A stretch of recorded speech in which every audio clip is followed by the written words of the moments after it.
Apa kabar teman-teman? Mudah-mudahan kabar baik menyertai Anda dan juga keluarga Anda. Ya, kembali satu video teman-teman saya hadirkan untuk Anda. Kali ini saya ingin menyinggung soal uang, pengalaman seputar uang. Ternyata teman-teman, uang itu benar bahwa uang itu adalah energi. Dan ketika kita bisa menyelaraskan energi kita dengan energi uang, maka uang akan datang kepada kita. Ibarat Anda menelpon uang, uang datang. Anda memanggil uang, uang datang. Atau Anda memerintahkan uang, uang juga akan nurut kepada Anda. Kuncinya adalah kita menyamakan energi uang, frekuensinya kita samakan. Ketika frekuensi itu sudah nyambung dengan si uang, maka Anda akan terkoneksi dengan uang. Kurang lebihnya seperti itu teman-teman yang saya pelajari, dan berikut yang sudah saya lakukan dalam kehidupan saya, mudah-mudahan bisa menjadi inspirasi untuk Anda.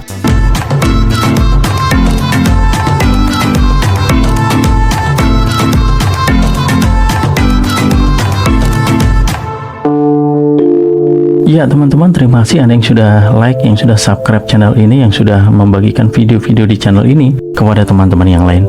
Kita lanjut lagi sharing pengalaman teman-teman seputar uang. Uang ini memang terkesan gampang-gampang susah ya. Meskipun saat ini saya menginginkan Anda mengatakan bahwa uang sekarang gampang untuk didapat. Tetapi dulu ya, dulu sebelum saya mengenal hukum tarik-menarik lebih dalam, uang itu begitu sulit untuk didapatkan.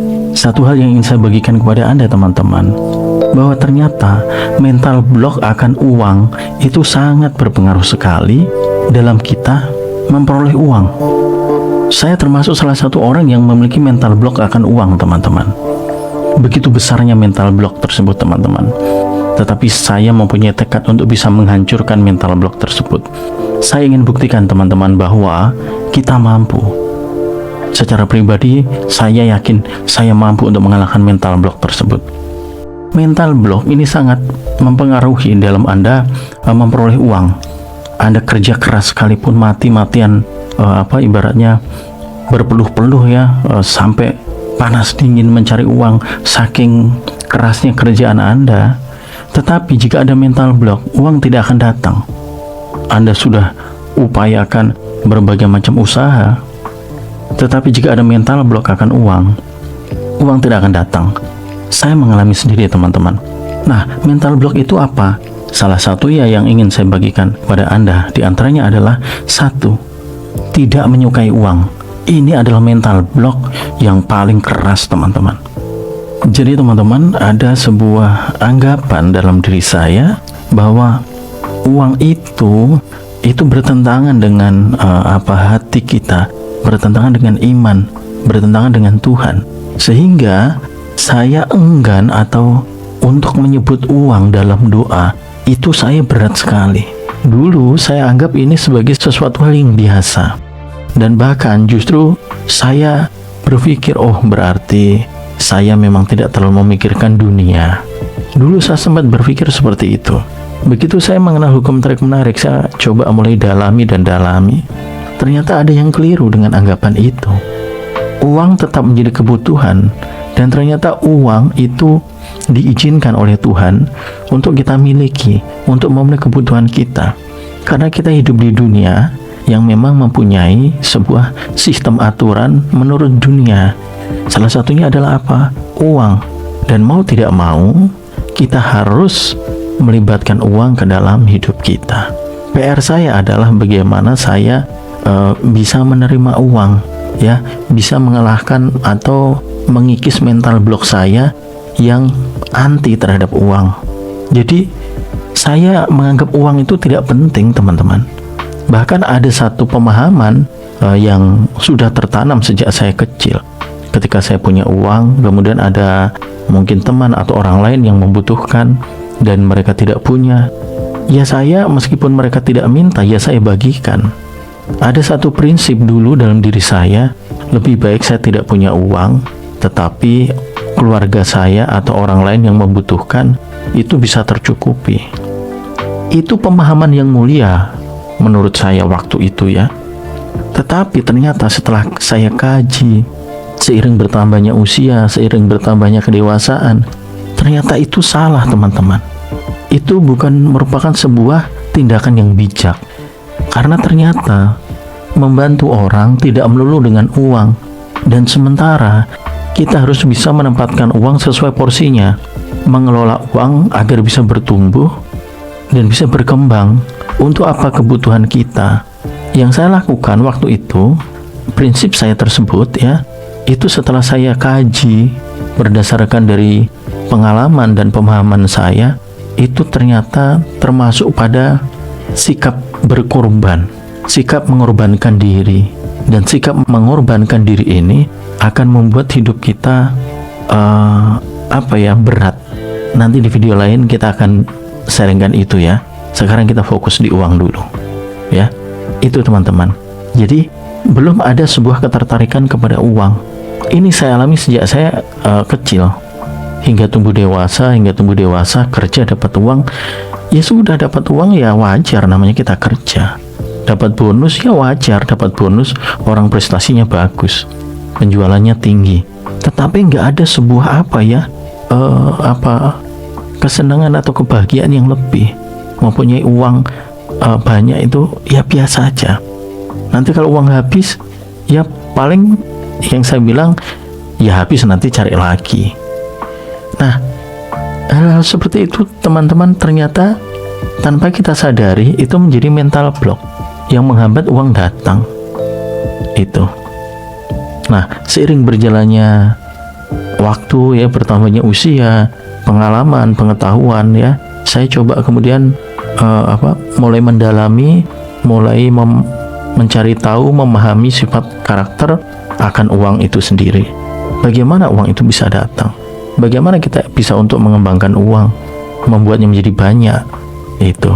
Dan itu yang saya lakukan teman-teman, untuk bisa mewujudkan keinginan-keinginan saya, mimpi-mimpi saya.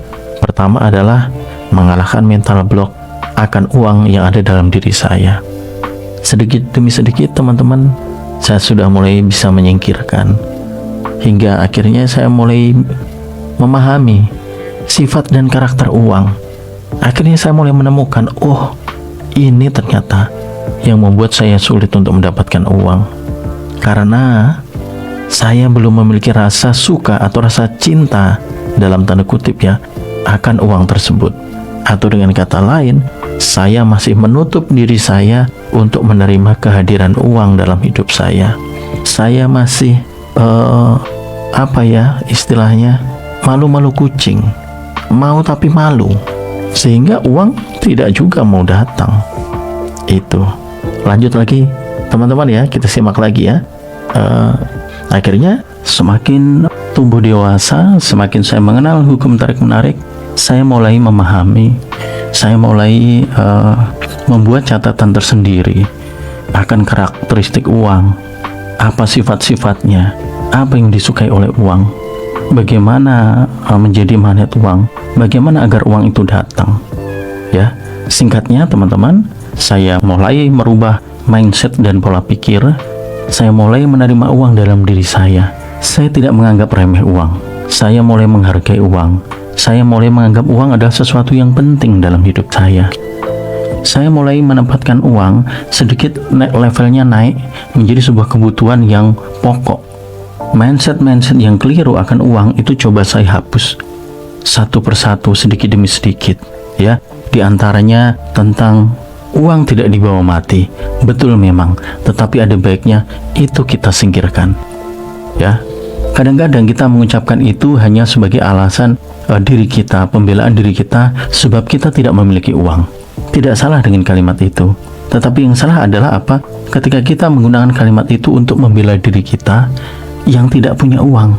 Padahal kalau kita punya uang, kita nggak akan ngomong itu gitu loh.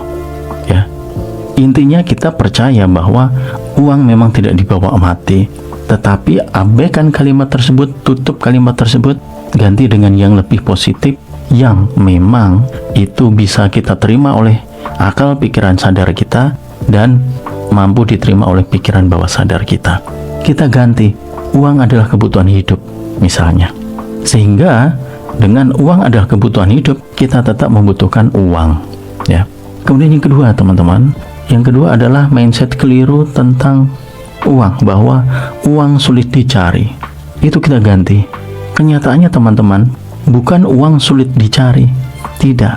Tetapi kita yang belum tahu bagaimana mencari uang atau bagaimana mengundang uang datang. Selama ini kita istilahnya adalah mencari uang.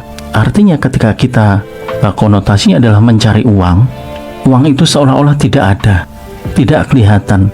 Ya, sehingga kita harus mencarinya sampai ketemu. Itu mindset yang salah menurut saya. Sejak kecil kan kita sudah termindset ya bahwa kita bekerja untuk mencari uang. Padahal uang itu tidak perlu dicari karena uang ada di sekitar kita, ya. Nah, saya ganti istilah mencari uang itu dengan melayakkan diri kita, memantaskan diri kita untuk memiliki uang. Sehingga ada orang yang kadang memakai istilah menjemput rezeki, ya, memanggil uang, menjemput uang, ya. Artinya uang itu sebenarnya ada di sekitar kita, tidak perlu kita cari. Ya, kemudian mindset yang ketiga yang harus kita ganti adalah bahwa uang itu adalah sumber masalah. Ini saya mengalami teman-teman, memang uang itu sumber masalah. Awal-awal sebelum saya mengenal lebih jauh tentang hukum tarik-menarik, kita lihat orang ribut gara-gara uang.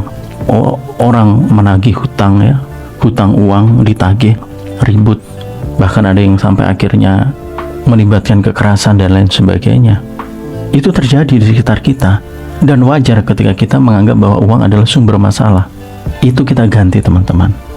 Kita ganti bahwa bukan uang yang menjadi sumber masalah, tetapi sumber masalah ada di diri kita yang belum mampu mengelola uang atau belum mampu memahami uang dalam hidup kita. Itu, ya. Jadi uang bukan sumber masalah, tetapi uang mampu membantu kita memecahkan berbagai masalah kita.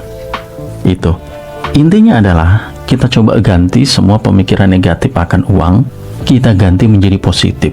Itu langkah awal saya untuk mengalahkan mental block saya akan uang. Kemudian lanjut lagi, setelah saya coba mengubah mindset negatif akan uang menjadi lebih positif, maka kemudian saya coba actionkan teman-teman. Actionkan untuk mengenal uang lebih dekat lagi. Saya mencoba untuk mencintai uang, mencintai dalam tanda kutip ya, memperlakukan uang dengan baik, menghargai uang dengan baik. Saya mulai melakukan itu. Dulu saya punya uang berapapun ya biasa aja. Punya sedikit, ya udah terima sedikit. Punya banyak, ya udah punya banyak. Jadi nggak ada senengnya itu nggak nampak begitu. Misalnya gajian, wah dapat banyak, wah mungkin kita happy, alhamdulillah dapat banyak.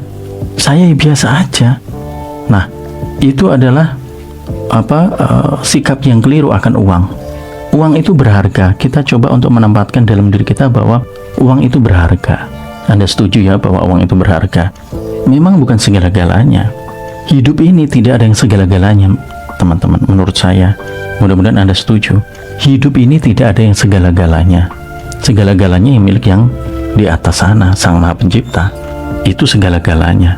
Maka wajar ketika uang memang bukan segala-galanya, tetapi kita tidak pantas rasanya menggunakan alasan tersebut untuk kemudian menolak uang. Tidak. Kita hidup di zaman modern, teman-teman, yang mau tidak mau uang harus kita libatkan dalam kehidupan kita. Berbeda jika kita hidup dalam dunia yang tidak ada uang, maka kita tidak perlu melibatkan uang. Permasalahannya sekarang kita hidup di dunia ya, era yang melibatkan uang. Oke, kita kembali lagi tentang uang.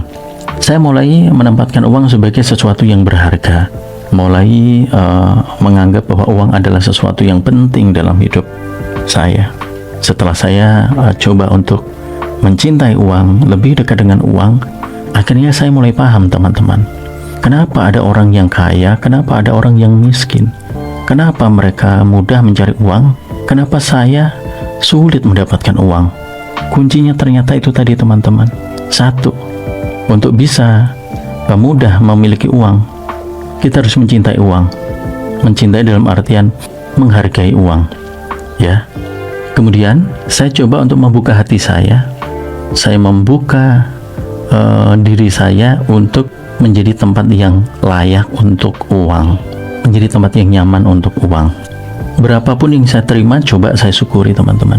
100 rupiah, 200 rupiah, ya, 1000, 2000, 100.000, itu kita anggap mempunyai harga yang sama, bahwa itu adalah uang yang patut kita hargai. Jangan mentang-mentang cuma 1.000 perak, nggak ada harganya, nggak kanggu kalau istilah Balinya. Mentang-mentang 100.000 baru kita simpan baik-baik.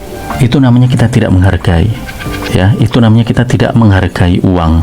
Bukan pada nilai berapa rupiahnya, tetapi lebih luas lagi adalah tentang uang itu sendiri. Syukur Anda akan 100 rupiah dengan syukur Anda akan 1.000 rupiah atau 100.000 rupiah itu sama, teman-teman. Anda mendapatkan 500 rupiah misalnya atau 1.000 rupiah, Anda syukuri itu, ya, dengan penuh ketulusan hati Anda. Itu nilainya sama dengan orang yang mensyukuri dapat 100.000 rupiah. Karena poin syukur itu bukan pada berapa nilai yang kita syukuri, tidak, tetapi rasa dari syukur itu, ya. Ini saya sudah mulai mensyukuri akan uang. Tadi itu merasa layak akan uang, sekarang sudah mulai mensyukuri. Berapapun, ya, berapapun, simpan baik-baik, ya. Kemudian uang itu suka jika diperlakukan itu kalau tamu itu diperlakukannya sopan gitu, ya, dihargai. Uang ternyata juga demikian, teman-teman. Ibarat Anda menerima tamu, pasti Anda suruh masuk dulu, ya. Sudah masuk rumah, Anda persilakan duduk. Anda persilakan duduk, belum Anda tanya maksud kedatangannya apa. Ya, paling salam pembuka saja. Habis itu mungkin Anda siapkan minuman misalnya. Setelah tahu, ada perlunya, Anda suguhkan minuman. Intinya Anda buat lebih nyaman dulu. Nyaman, biar tenang, biar menyampaikan dulu apa maksud kedatangannya. Itu kalau tamu. Begitu juga dengan uang, ya. Izinkan dulu masuk dulu. Biar dulu dia duduk, ya. Duduk, istirahat sebentar. Baru nanti Anda tanya maksudnya apa. Anda tanya maksudnya ini adalah Anda kemudian buat rencana Anda, rencana keuangan Anda. Uang yang tadi sudah masuk, yang sudah Anda persilahkan untuk duduk, kemudian Anda buat rencana untuk apa, untuk apa, untuk apa. Pastikan dulu Anda membuat rencana. Kesalahan yang dulu sering saya lakukan adalah pas dapat uang, belum dipersilahkan duduk, sudah dibawa ke sana-sana buat jajan. Saya memang paling tidak bisa menahan, teman-teman, kalau lihat jajan, ya. Bukan jajan snack-snack yang ada di minimarket, bukan, tapi jajan-jajan pasar, ya, onde-onde, lenyem, jenang grendul, lak-lak, armarem, pokoknya jajan-jajan pasar itu saya paling nggak tahan. Jadi pas saya punya duit, nggak pikir panjang, wah, langsung beli. Nah, itu ternyata keliru. Bukan salah, teman-teman, ya, tetapi keliru. Kalau salah ya nol, nggak ada nilai. Tapi kalau keliru masih bisa dibetulin, ya. Itu keliru. Artinya apa? Sebenarnya kita harus membuat dulu, harus mempersilahkan dulu duit itu masuk dulu, nyaman dulu, baru nanti kita pakai. Oh, ini buat ini, oh ini buat ini, oh ini baru buat ini. Orang-orang kaya itu mengelola uangnya dengan baik. Inilah yang menjadi poin penting. Ketika uang sudah datang, dia harus dikelola dengan baik. Sama seperti pada saat tamu datang, dia harus diperlakukan juga dengan baik. Kelola, tentukan kebutuhan utama Anda apa. Uang itu untuk kebutuhan apa saja. Mana yang paling pokok, yang paling perlu, mana yang sebagai kebutuhan utama, mana yang kebutuhan sampingan, mana yang primer, mana yang sekunder. Setelah Anda mempunyai itu, baru uang Anda jalankan, ya. Dan jangan juga begini, teman-teman, begitu uang datang Anda simpan saja, udah tabung saja, pokoknya udah, yang penting tumpuk aja, simpan aja. Itu juga ternyata keliru. Sebab kenapa? Uang itu suka dilibatkan dalam kehidupan kita. Dia itu terus bergerak, teman-teman, terus berputar, terus berganti. Makanya kenapa orang dagang itu kebanyakan dia punya duit, tidaknya ya hidupnya di atas rata-rata lah. Karena apa? Dia menjalankan uang tadi. Kalau uangnya didiemin, dia nggak akan bertumbuh. Itu artinya apa? Poin berikutnya kita dapati bahwa uang itu ingin dilibatkan dalam kehidupan kita. Dia ingin kita gunakan. Itu. Nah, berikutnya ini poin yang menurut saya ini paling paling penting teman-teman. Uang itu ternyata suka atau akan datang pada setiap peluang yang bisa membuat uang tumbuh dan berkembang. Ya, ini bisa Anda catat teman-teman. Tulis besar-besar, tempel di dinding kamar Anda. Ini bagus menurut saya ya, untuk saya pribadi. Ini kata-kata atau kalimat saya buat sendiri teman-teman, muncul begitu saja dari pikiran saya. Mudah-mudahan bisa menjadi inspirasi untuk Anda ya. Jadi itu teman-teman, uang akan datang pada setiap peluang yang bisa membuat uang tumbuh dan berkembang. Ini poin kesimpulan dari yang saya sampaikan di awal sampai yang terakhir. Saya menemukan itu teman-teman. Rule-nya seperti itu. Ternyata Anda bekerja ya, itu sebenarnya Anda tidak mencari uang, tetapi Anda hanya menciptakan peluang untuk uang datang. Peluangnya apa? Nilai-nilai yang Anda berikan dari tenaga Anda. Datang dari siapa? Dari pimpinan Anda. Anda tidak mencari kan? Tetapi uang datang kan? Akhir bulan dikasih amplop isinya uang. Yang ngasih siapa? Orang lain. Artinya apa? Anda tidak mencari, tetapi uang yang datang. Kenapa? Anda ada peluang untuk mendapatkan uang dari kerjaan Anda. Dan tambahannya lagi teman-teman, uang itu akan datang ya sesuai dengan nilai yang ada pada peluang itu. Jika peluang itu bernilai tinggi, maka uangnya semakin tinggi. Jika peluang itu bernilai rendah, maka uangnya juga rendah. Anda bekerja, Anda rajin, prestasi Anda bagus, uangnya pasti banyak karena Anda bernilai tinggi. Anda kerja agak males-malesan, kadang masuk kadang enggak, nilai Anda pasti rendah ya. Dinilai sama bos Anda rendah, wajar kalau uang Anda juga rendah. Jadi besarnya uang yang akan kita terima itu tergantung sebenarnya dari nilai yang kita miliki dalam diri kita. Itu artinya peluang tadi adalah peluang yang memiliki nilai.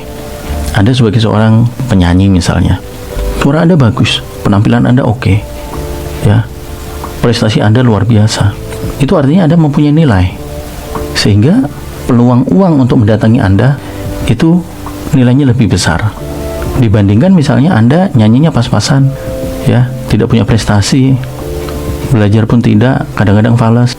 Kita bisa lihat secara sudah nampak bahwa nilainya rendah, maka peluang untuk uang datang juga rendah.